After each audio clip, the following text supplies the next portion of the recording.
Ya, teman-teman semua, selamat datang kembali ke channel ini. Teman-teman, hari ini kita mau bicarakan tentang yang namanya false reality.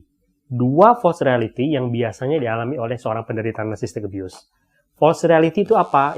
Itu sebenarnya istilah yang saya pakai sendiri. Jadi, kita tahu ya, ketika kalian misalnya jadi seorang penderita narcissistic abuse, ketika kalian di-abuse oleh seorang narsistik, kalian itu kehilangan realitas kalian sendiri. Artinya, kalian sudah nggak bisa membedakan yang mana yang benar, yang mana yang salah. Kalian sudah kehilangan kendali diri kalian untuk menilai segala sesuatu. Nah, narsistik kemudian akan menanamkan realitas versi dia untuk mengontrol kalian, para korbannya. Gitu. Kalian, para korban, kemudian mempercayai realitas tersebut. Nah, realitas tersebut itulah yang hari ini akan kita bahas dan kita mau mengembalikan itu kembali kepada kalian. Karena dengan cara mengembalikan realitas tersebut, baru kalian mungkin bisa membebaskan diri dari si narsistik. Oke?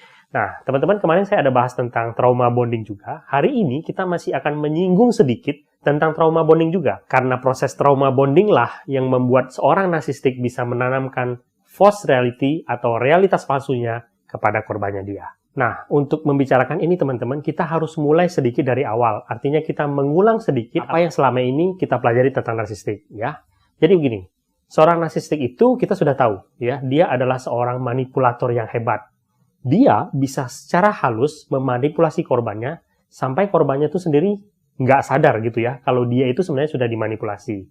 Salah satunya itu adalah bahwa biasanya korban narcissistic abuse itu karena dulu ya awal-awal itu mereka langsung di love bombing gitu. Mereka itu tidak bisa melihat atau tidak bisa menyangka bahwa seseorang yang begitu manis yang seharusnya mencintai dan menyayangi mereka serta melindungi mereka justru menjadi seorang pelaku abuse gitu ya terhadap mereka.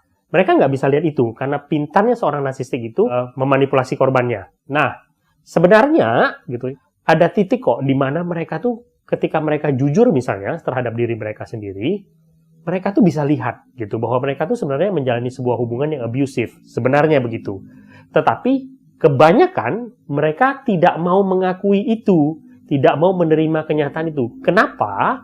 Karena ketika mereka mengakui bahwa hubungan mereka dengan si narsistik itu adalah hubungan yang abusive, impian para korbannya itu hancur seketika. Ya kan? Ketika kamu menerima kenyataan, mengakui kenyataan bahwa kamu punya hubungan yang abusive, bahwa pasanganmu itu adalah seorang narsistik, semua hal yang kamu impikan, semua hal yang kamu inginkan yang selama ini dipupuk dengan si narsistik, yang diawali dengan sangat manis, itu kemudian akan hancur kan? Gitu. Nah, konsekuensi seperti inilah yang sering dihindarkan oleh korban narcissistic abuse gitu. Sehingga mereka menolak mengakui, padahal mereka sebenarnya mengetahui bahwa mereka tuh sebenarnya menjalin hubungan yang abusive. Nah, kita tahu seorang narsistik itu mengikat korbannya dan akhirnya membuat trauma bonding. Itulah yang membuat banyak korban narcissistic abuse nggak bisa lepas. Bagi yang belum mengetahui apa itu trauma bonding, bisa nonton video ini. Tetapi sedikit saja, trauma bonding itulah ini adalah kondisi di mana seseorang, ya, dalam hal ini adalah korban abuse, dia itu loyal dan terikat secara emosional kepada abusernya dia. Sehingga dia nggak bisa lepas. Ini terjadi karena siklus abuse yang terus berulang yang dilakukan abusernya kepada dia. Sehingga korbannya tersebut hanya mencari sumber validasi dari abusernya dia.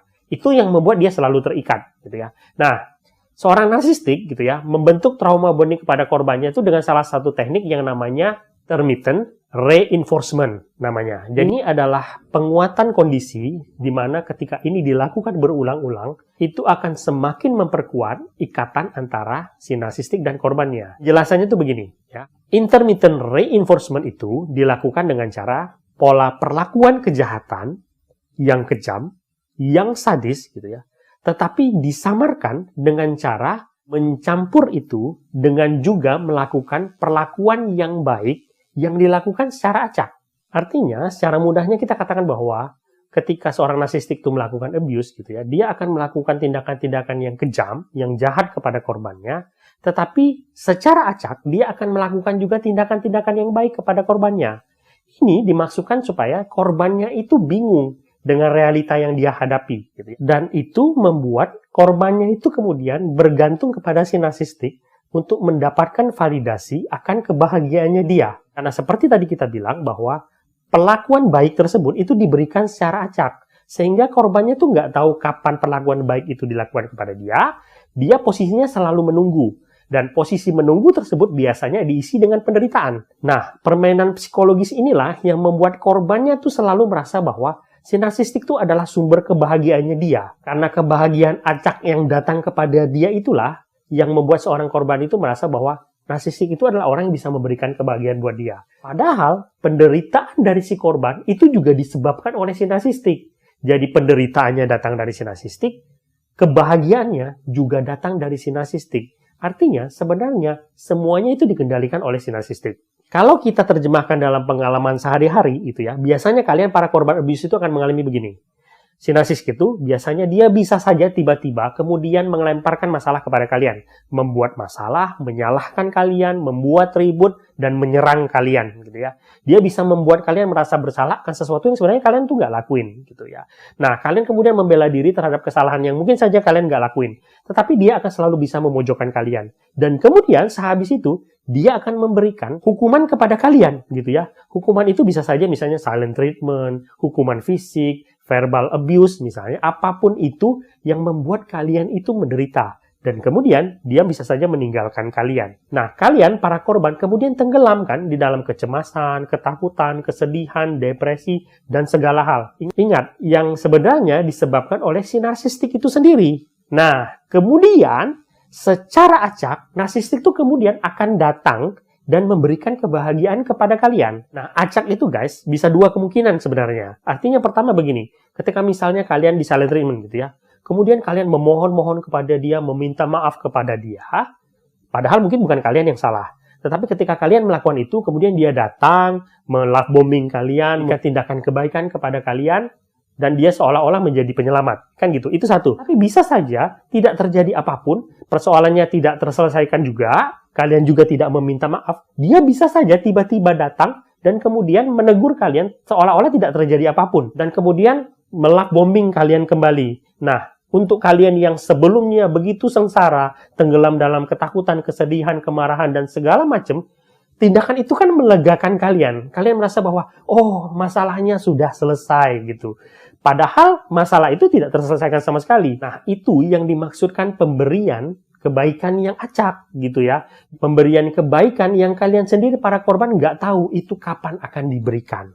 Oke? Nah, ketika ini berlangsung terus-menerus, kalian kehilangan realitanya kalian. Dan kemudian kalian membentuk realitas baru berdasarkan apa yang diberikan oleh si narsistik kepada kalian. Oke? Nah, ada dua realitas palsu yang biasanya kalian percayai. Oke guys? Ini akan menjadi hal yang sangat penting. Saya berharap teman-teman memahami ini. Kalau perlu kalian mencatat ini dan tanamkan ini kepada diri kalian. Supaya kalian bisa lepas dari narcissistic abuse. Oke? Yang pertama, teman-teman ya. Realitas yang ditanamkan oleh si narsistik kepada kalian itu adalah, ya, kalian akan selalu berkata bahwa pasanganku, si narsistik itu, adalah seorang yang baik. Gitu. Dia orang yang baik. Tetapi dia terkadang menjadi jahat kepada saya. Ini banyak sekali yang akan berkata seperti ini. Mungkin sekarang kalian mengalami narcissistic abuse, kalian juga akan berkata seperti itu. Ketika saya bertanya kepada kalian, bagaimana pasangan kalian? Kalian mungkin akan berkata hal yang sama. Kalian akan berkata bahwa dia baik, tapi, nah gitu. Pasti kalian akan ngomong kayak gitu kemungkinan besar. Dia baik, tetapi kok dia menyakiti saya ya? Gitu. Dia baik, tetapi terkadang dia jahat, gitu. Teman-teman, ini realitas palsu yang ditanamkan oleh narsistik kepada kalian. Nah, kalian harus mendobrak itu dan mengembalikan itu ke realitas yang asli. Realitas yang asli adalah bahwa si narsistik itu adalah seseorang yang jahat, yang terkadang berpura-pura baik untuk mengontrol kalian. Saya ulangin, gitu ya. Jadi realitas palsu yang kalian punya adalah bahwa dia orang yang baik, tapi dia terkadang jahat. Itu salah, teman-teman. Ya, gantikan realitas itu dengan dia adalah seseorang yang jahat, yang terkadang berpura-pura baik untuk mengontrol saya. Ini harus kalian tanamkan kuat-kuat di dalam diri kalian, supaya kalian tidak lagi memaklumi abuse yang kalian terima.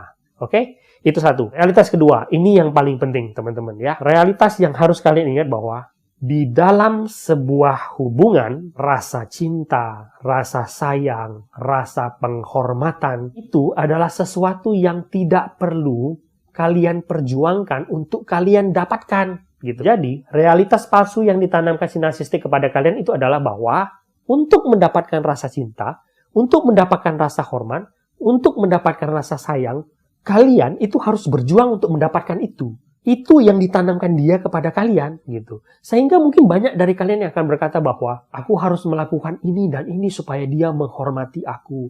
Aku harus melakukan ini dan ini supaya dia mencintai aku. Itu realitas palsu yang salah, guys, gitu ya. Yang benar itu adalah di dalam sebuah hubungan, rasa cinta, rasa hormat, rasa sayang itu adalah kebutuhan dasar yang memang harus ada dan itu nggak perlu diperjuangkan. Itu harus ada di situ. Sebagai contoh misalnya di sebuah keluarga disfungsional gitu ya. Orang tua NPD akan menanamkan kepada anak-anaknya bahwa mereka harus punya sesuatu, harus jadi sesuatu, baru mereka pantas untuk dicintai. Itu salah gitu loh. Artinya adalah bahwa seorang anak seharusnya tidak perlu melakukan apapun untuk mendapatkan cinta dari orang tuanya. Kenapa? Karena cinta dari orang tua itu seharusnya memang sudah ada di situ. Itu kebutuhan dasar yang seharusnya tidak diperjuangkan. Itu sebuah pondasi dasar gitu. Hubungan percintaan, pernikahan itu juga sama. Kebaikan, saling menghargai, penghormatan, rasa respect, rasa cinta. Itu sesuatu yang kalian seharusnya tidak perlu perjuangkan. Itu sebuah kebutuhan dasar yang memang seharusnya ada di situ. Tetapi karena si narsistik memanipulasi kalian, dia menanamkan kepada kalian bahwa itu semua adalah reward atau hadiah yang harus diperjuangkan. Nah, kalian harus mendobrak itu semua, menggantikan realitas itu dengan realitas yang sebenarnya. Bahwa hubungan yang baik, hubungan yang benar, tidak akan membuat kalian meminta-minta rasa cinta. Oke guys, ini dua hal yang sangat penting yang menurut saya harus sampaikan. Penting bagi kalian untuk mengingat ini, untuk mengembalikan realitas kalian yang mungkin sudah hilang karena kalian diabuse oleh seorang narsistik. Tanamkan ini, ingatkan ini kepada kalian. Kalau perlu tuliskan ini di tempat yang selalu bisa kalian lihat. Supaya kalian bisa mengingat ini dalam setiap langkah kalian untuk melepaskan diri kalian dari narcissistic abuse. Semoga video ini berguna. Sampai jumpa di video berikutnya.